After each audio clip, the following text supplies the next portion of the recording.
Hello friends, स्वागत है एक और नई वीडियो में। दोस्तों, आज की वीडियो में हम आपको बताएंगे सीजी बोर्ड असाइनमेंट 2 सितंबर माह कक्षा 12वीं विषय रसायन शास्त्र। तो दोस्तों, ये आपके क्वेश्चन हैं, तो आप लोग देख लीजिए। एक अभिकारक के संदर्भ में एक अभिक्रिया द्वितीय कोटि की है, उस अभिक्रिया का सांद्रण है। तो दोस्तों, ये आपके आंसर है दुगुना हो जाए।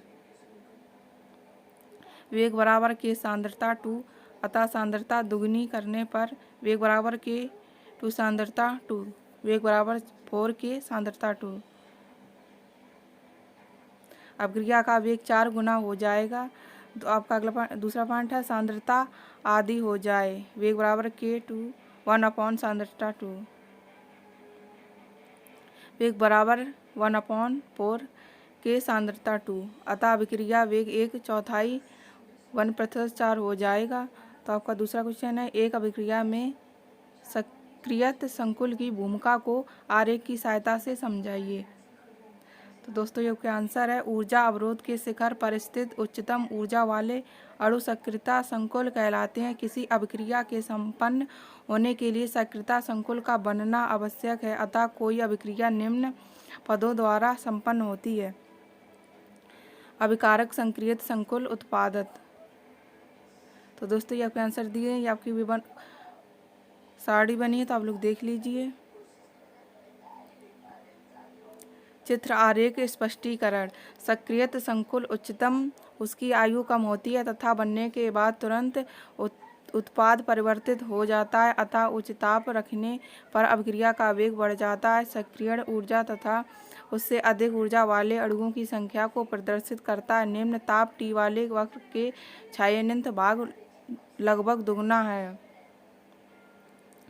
तो दोस्तों, आपको ये दूसरा क्वेश्चन है नेहा ने अभिक्रिया R बराबर P के लिए सांद्रता R एवं समय के मध्य एक ग्राफ खींचा। इस ग्राफ के आधार पर निम्न प्रश्नों के उत्तर दो।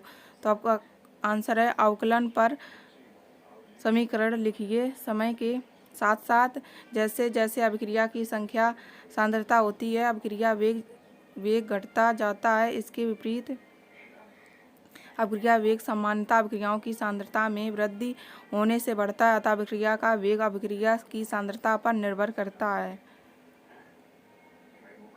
सामान्य अभिक्रिया, इसमें R अभिक्रिया एवं उत्पादों के स्टोइकियोमेट्री गुणांक है। इस अभिक्रिया के लिए वेग व्यंजक होगा। तो दोस्तों, आपके आंसर दिए, तो आप देख लीजिए। दूसरा पॉइंट, अभिक्रिया की कोटि क्या है? आंसर है शून्य अभिक्रिया की कोटि है। दूसरा पॉइंट है वक्र का ढाल क्या है? तो आंसर है के सांद्रता रेखिक रूप से घटती है। अगला पॉइंट है वेग स्थिरांक की इकाई क्या है? तो आंसर हो जाएगा वेग स्थिरांक की इकाई है।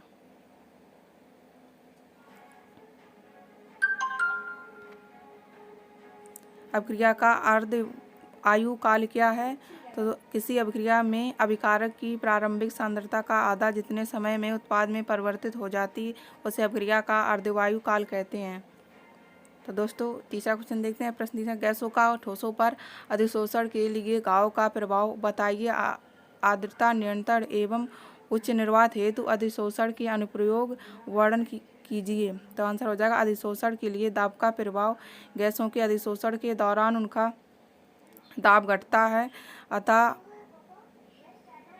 बीन संतेलिए के नियमानुसार दाब के वृद्धि करने पर अधिशोषण बढ़ता जाता है। स्तर ताप पर अधिशोषण की मात्रा N/m एवं दाब के मध्य खींची गए वक्र की अधिशोषण समतापी वक्र कहते हैं।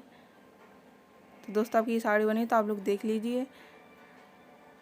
उच्च कोटि के निर्वात उत्पन्न करने में जिस पात्र में निर्वात चायत से निर्वात पंप का आकार ली जाती है, इसके बाद उसे कम ताप पर ठंडा किया गया है, चरकोल डालते हैं, जो पात्र में शेष वायु नमी निर्वात उत्पन्न हो जाती है। तो आपका नेक्स्ट पॉइंट है नमी दूर करने में सिलिका जेल एल्यूमिना जैसे कुछ यौगिकों में जलवाष्प को अधिशोषित करने का गुण होता है, अतः इनका उपयोग वातावरण की नमी दूर करने में तथा आर्द्रता को नियंत्रित करने के लिए किया जाता है। तो दोस्तों, आपका नेक्स्ट क्वेश्चन है निम्न को उदाहरण सहित समझाइए। एरोसोल वे कोलाइडी विलयन जिसमें परिक्षेपण माध्यम द्रव तथा परिक्षेपण माध्यम गैसों से उसे एरोसेल कहते हैं। उदाहरण है बादल, कोहरा आदि। तो दूसरा है हाइड्रोसेल वे कोलाइडी सेल जिसमें परिक्षेपण माध्यम जल होता है जिसमें ठोस के कण परिक्षेपित रहते हैं।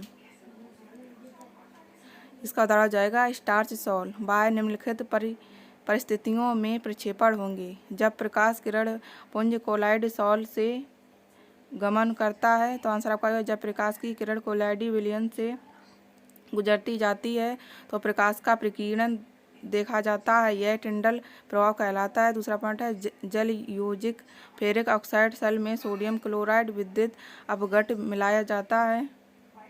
तो दोस्तों आपका आंसर ये हो जाएगा जब NaCl को फेरिक ऑक्साइड में मिलाया जाता है तो यह देखा जाता है 1Na+ तथा Cl-N फेरिक ऑक्साइड सेल के करण P घनात्मक अवशेषित होता है।